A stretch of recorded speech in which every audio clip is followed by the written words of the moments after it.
If anybody, yo, who is tired of their addiction, just know that your addiction is a friction. And if anybody wants recovery from their addiction, food, porn, cocaine, this is what I'm really addressing, yo, is the hard drugs, right? Now, food and porn, that's hard stuff too, man, but it's more psychological, right? A lot of it's psychological, and a lot of it is physical as well. But, yo, if you're dealing with a cocaine addiction, if you're dealing with a heroin addiction, if you're dealing with a crack addiction, if you're dealing with a meth addiction, if you're dealing with an alcohol addiction, if you're dealing with a toxic relationship addiction, right? Just know that when you want to move away from that substance that's causing you to be addicted, guess what? You're going to be uncomfortable. So if anybody wants recovery from their addiction, you're going to have to be comfortable with being uncomfortable. I read something some time ago, right? That a continuous action causes a habit. A continuous habit produces a nature, right? Some psychologists say that it takes 30 days to create a habit, right? If anybody's dealing with an opioid addiction, listen, let me tell you something, man. Let me tell you something. You're going to have to fight. Just like you fought to accumulate the addiction, you're going to have to fight your way out as well. And there's nothing in this world that's going to come easy that is worth value, right? You weren't even born in this world without experiencing pain. You think your mother was giving high fives, right?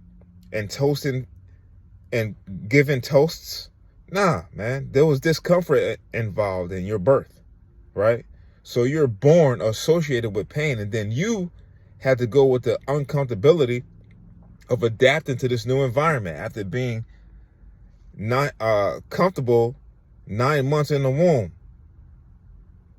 Now you're going to have to learn to suck a breast, to suck a nipple on a bottle, digest food, crying when your freaking pamper is dirty, right? So anything that is of value, anything that has to be attained and kept, like your life, you're going to have to fight for it. And addiction chips away at your life bit by bit. When you take that first sniff, right? Oh, man, you're feeling good. You're feeling high. You're feeling great, right?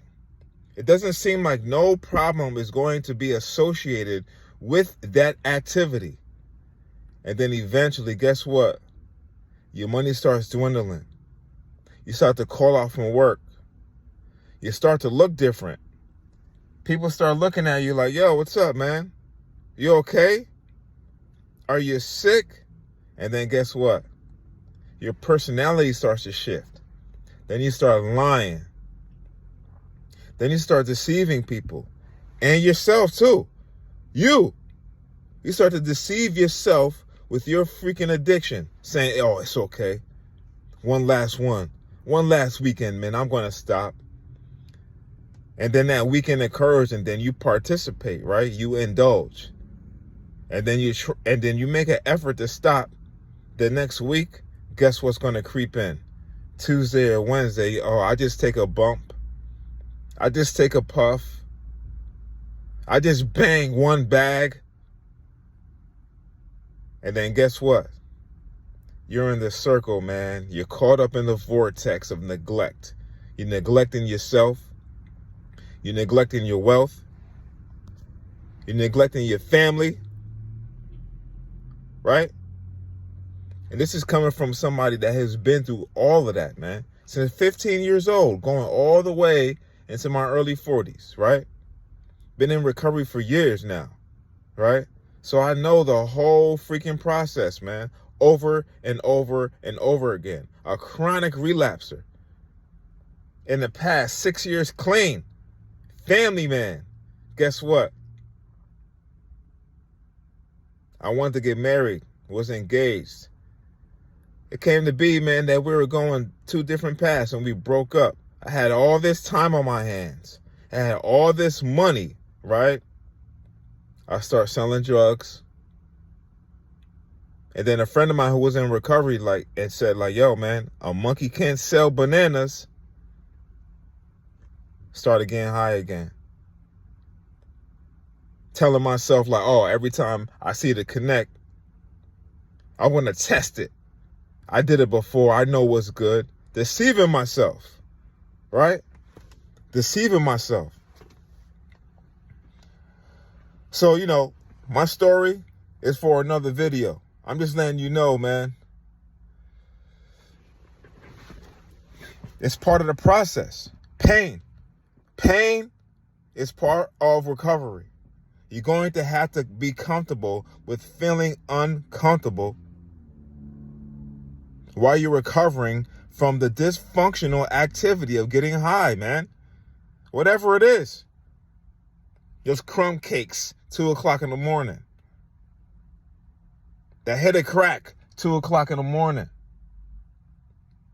That bag of dope, soon as you wake up.